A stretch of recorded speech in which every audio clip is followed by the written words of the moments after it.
Hello guys, स्वागत आहे माझ्या चॅनलवर जॉब विथ भूषण. आजची जॉब डेट आणली मी. महावितरणची भरती निघालेली आहे. 5347 जागा निघाल्या याच्यामध्ये. विद्युत सहाय्यक पद आहे याच्यामध्ये. त्या याच्यात आपल्याला फॉर्म कशा पद्धतीने भरायचा आहे हे पण सांगणार आहे आणि याची मुदतवाढ झालेली आहे.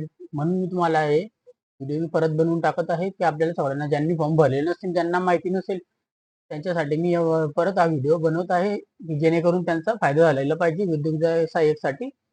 तर मी हा व्हिडिओ बनवत आहे. तर आता नक्कीच तुम्ही या चॅनल नवीन असाल तर लाईक अँड सबस्क्राईब जरूर करून ठेवा असे येणारे व्हिडिओ बघण्यासाठी. तर वेळ न वाया घालता आपण चला सुरू करूया. विद्युत सहाय्यकबद्दल मी तुम्हाला संपूर्ण माहिती देणार आहे.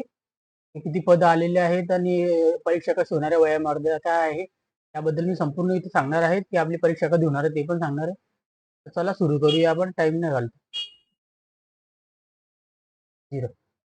तर तुम्ही आता माझ्या समोर बघत असाल इथं महावितरण लिहिलेलं आहे. महाराष्ट्र राज्य विद्युत वितरण कंपनी मर्यादित. दिनांक 21/12/2023 ना ही वॅकन्सी निघालेली होती. तो आतापर्यंत त्याची मुदत वाढलेली आहे. त्यामुळे मी आता रिक्त पदांचा तुम्हाला सांगू इच्छितो की रिक्त पद कशा प्रकारचे असणार आहे. त्याआधी मी इथं सांगून देतो की महाराष्ट्र राज्य विद्युत इथं महाराष्ट्र राज्य विद्युत कंपनी मर्यादित कार्यक्षेत्रात येणाऱ्या कार्यकाराला विद्युत सहाय्यक पदाची वेतनगट 4 मधील विभागस्तरीय सेवा ज्येष्ठांसाठी पदे सरळ सेवा भरतीद्वारे 3 वर्षांच्या कटांतरी कालावधीसाठी भरण्यात प्राप्त उमेदवारांना विविध नमुन्यातील अर्ज ऑनलाईन पद्धतीने मागण्यात येत आहे. या 3 वर्षाची कटांतरी कालावधी समाधानकारक पूर्ण केल्यानंतर कंपनीच्या अधीन राहून सदर उमेदवारांना तंत्रज्ञ म्हणून पदावर सामावून घेतल्यात येईल. इथं लिहिलेलं आहे की 3 वर्ष कटांतरी पद्धतीची भरती असणार आहे. त्यानंतर 3 वर्ष झाल्यानंतर तुम्हाला तंत्रज्ञ म्हणून इथं या पदावर घेण्यात येणार आहे. आता याच्यानंतर आपण बघूया की रिक्त पदांचा गोरसावा किती, म्हणजे रिक्त पद किती आहे, आता किती वॅकन्सी निघालेली आहे आपण ते बघूया. तर सगळ्यात इथं प्रवर्ग लिहिलेले कॅटेगरी आणि इथं लिहिले पद संख्या, म्हणजे किती जागा निघालेल्या आहेत. आता कॅटेगरी जाऊन बघूया. तर SC कॅटेगरीसाठी अनुसूचित जमातीसाठी 673 जागा अशा निघालेल्या आहेत. ST कॅटेगरीसाठी 491 जागा निघालेल्या आहे. VJA साठी 150 जागा निघलेल्या आहे. NTB साठी इथं 145 जागा निघलेल्या आहेत. NTC साठी इथे 196 जागा निघलेल्या आहेत. NTD साठी 108 जागा निघलेल्या आहेत. त्यानंतर SBC साठी 108 जागा निघलेल्या आहेत. त्याच्यानंतर OBC साठी 895 जागा निघलेल्या आहेत आणि त्याच्यानंतर EWS साठी 500 जागा निघलेल्या आहेत आणि खुल्या वर्गांसाठी 281 जागा निघलेल्या आहेत. टोटल इथं पदे निघलेले आहेत 5347 पदे, जसं मी तुम्हाला सांगितलं इथे निघलेले आहेत. तर तुम्ही इथं कॅटेगरी वाईज सुद्धा चेक करू शकता कशा पद्धतीने पद आहे आणि सर्वसाधारणपणे महिलांसाठी किती आहे, पुरुषांसाठी किती आहे, खेळाडूंसाठी किती आहे. म्हणजे सर्वसाधारण जे असतील उमेदवार ते महिला, खेळाडू, माजी सैनिक, प्रकल्पग्रस्त, भूकंपग्रस्त, टिकाऊ उमेदवार व दिव्यांग उमेदवार यांच्यासाठी अशा प्रकारे जागा निघालेल्या आहेत. तर तुम्ही इथं एकदा चेक करून घ्यायचं, जसं एकदा आपल्या कॅटेगरीनुसार. सर्वसाधारणसाठी 1732 जागा आहे. महिला गटांसाठी 1604 जागा आहे. खेळाडूसाठी 268 जागा आहे. माजी सैनिकसाठी 802 जागा आहे. प्रकल्पग्रस्त 268 जागा आहे. भूकंपग्रस्तासाठी 107 जागा आहे. त्याच्यानंतर शिकाऊ उमेदवारांसाठी आणि 536 जागा आहे. अशा प्रकारे इथं दिव्यांग उमेदवारांसाठी 424 जागा घेतलेल्या आहेत. असं तुम्ही इथं मोजून 5047 जागा जे निघालेल्या आहेत ते तुम्ही चेक करू शकता इथं कॅटेगरी वाईज. त्याच्यानंतर पुढचा टॉपिक जो इथं आपल्या मित्रांनो आपला इथं आपल्या क्वालिफिकेशनसाठी आपल्याला शैक्षणिक अर्हता काय आहे आपण ते पण चेक करून घेऊया. की महाराष्ट्र राज्य माध्यमिक व उच्च माध्यमिक शिक्षण मंडळाच्या तर्फे 10+2 पंधरागावी माध्यमिक शाळांची परीक्षा उत्तीर्ण झालेली पाहिजे. म्हणजे आपला 10+2 म्हणले 12वी आपली पास झालेली पाहिजे. त्याच्यानंतर इथं खाली लिहिले आणि आपल्या औद्योगिक प्रशिक्षण संस्थेचे पाठ्यक्रम पूर्ण केल्यास म्हणजे ITI आपलं झालेलं पाहिजे.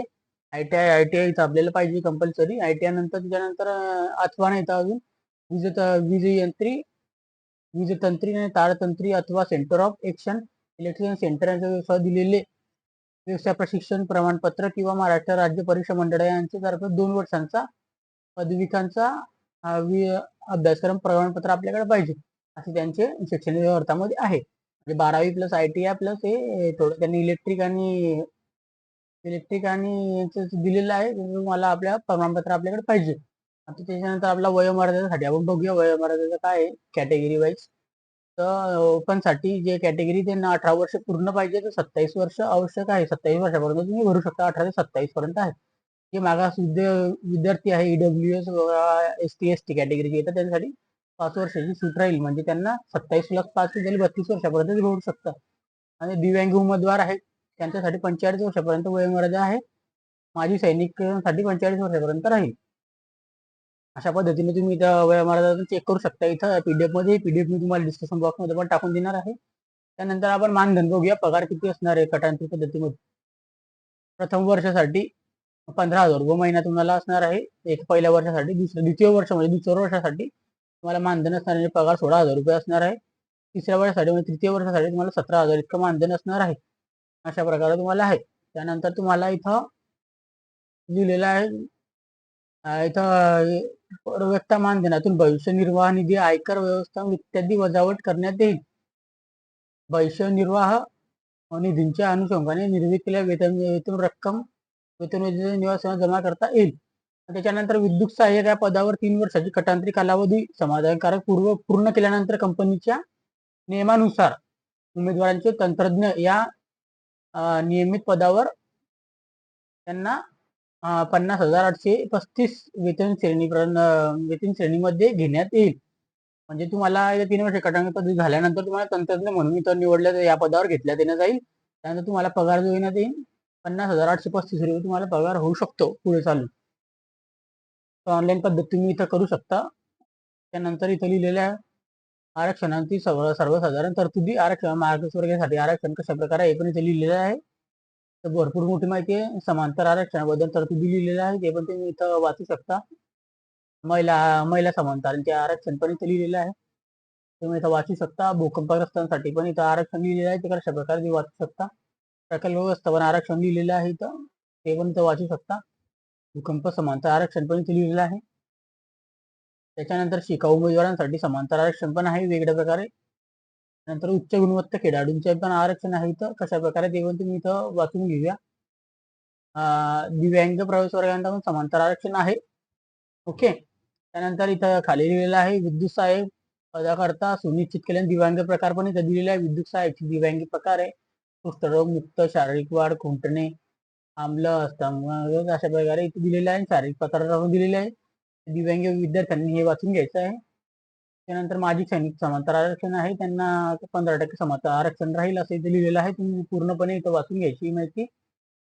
त्यानंतर तुम्हाला खाली घेऊन जातो अनाथ उमेदवारांकरता समांतर आरक्षण पण इथे लिहिलेलं आहे. ते पण तुम्ही वाचून घेऊया नंतर तुम्ही इथं. कारण की भरपूर मोठी माहिती वाचायला गेलो तर आपल्याला भरपूर 1 तास लावून इथं संपूर्ण माहिती वाचायला.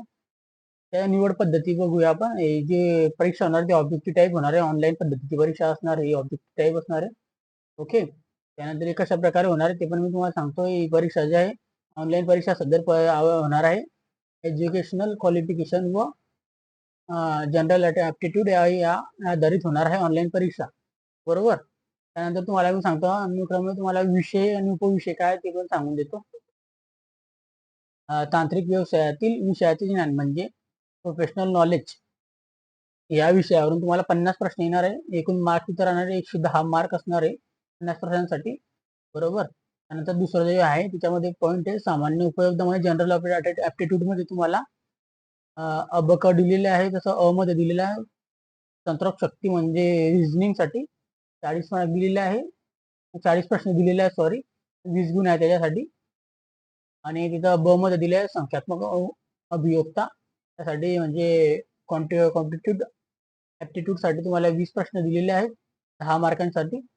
त्यानंतर मराठी भाषासाठी मराठी लँग्वेज साठी 20 प्रश्न दिलेले आहेत 10 मार्कांसाठी. आणि एकूण जे प्रश्न असणार 130 प्रश्न असणार आहे 150 गुण असणार त्यासाठी. तुम्हाला एकत्रित कालावधी जो मिळणार आहे म्हणजे 2 तास असणार 120 मिनिटाचा कालावधी तुम्हाला या परीक्षेमध्ये असणार आहे.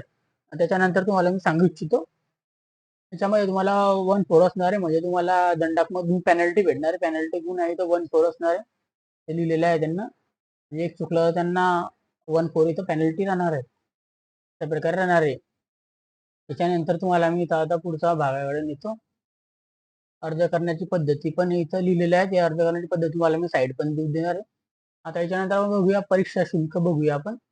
परीक्षा शुल्क जे असणार आहे खुल्या प्रवर्गातील उमेदवारांसाठी 250 रुपये प्लस जीएसटी असणार आहे 250 रुपये प्लस जीएसटी. जे मागासवर्गीय असतील दुर्बल घटना आर्थिक दुर्बल घटनाच्या अनाथ घटकांच्या उमेदवारांसाठी 125 रुपये जीएसटी असणार आहे. इथं फीस पण खूप कमी आहे. तर तुम्ही internet banking debit card credit card मार्फत देऊ शकतात. ओके. त्यानंतर इथं आता तुम्हाला पुढे मी नेतो. त्याच्यानंतर तुम्हाला मी इथं संपूर्ण माहिती इथे दिलेली आहे टोटली. तर तुम्हाला हे संपूर्ण पीडीएफ मी इथं देणगी मध्ये टाकून देणार आहे. आणि तुम्हाला फॉर्म कसा भरायचा याच्यामार्फत मी आता व्हिडिओ बनवणार आहे. त्या पूर्ण फॉर्म भरून दाखवणार आहे. यासाठी तुम्ही माझ्या चॅनलला लाईक आणि सबस्क्राईब जरूर करून ठेवा. कसे येणारे व्हिडिओ मी तुमच्यासाठी आणत राहणार आहे. तसेच व्हिडिओ बघण्यासाठी चला आपण भेटूया आपण नेक्स्ट व्हिडिओमध्ये. तोपर्यंत थँक्यू गाईज.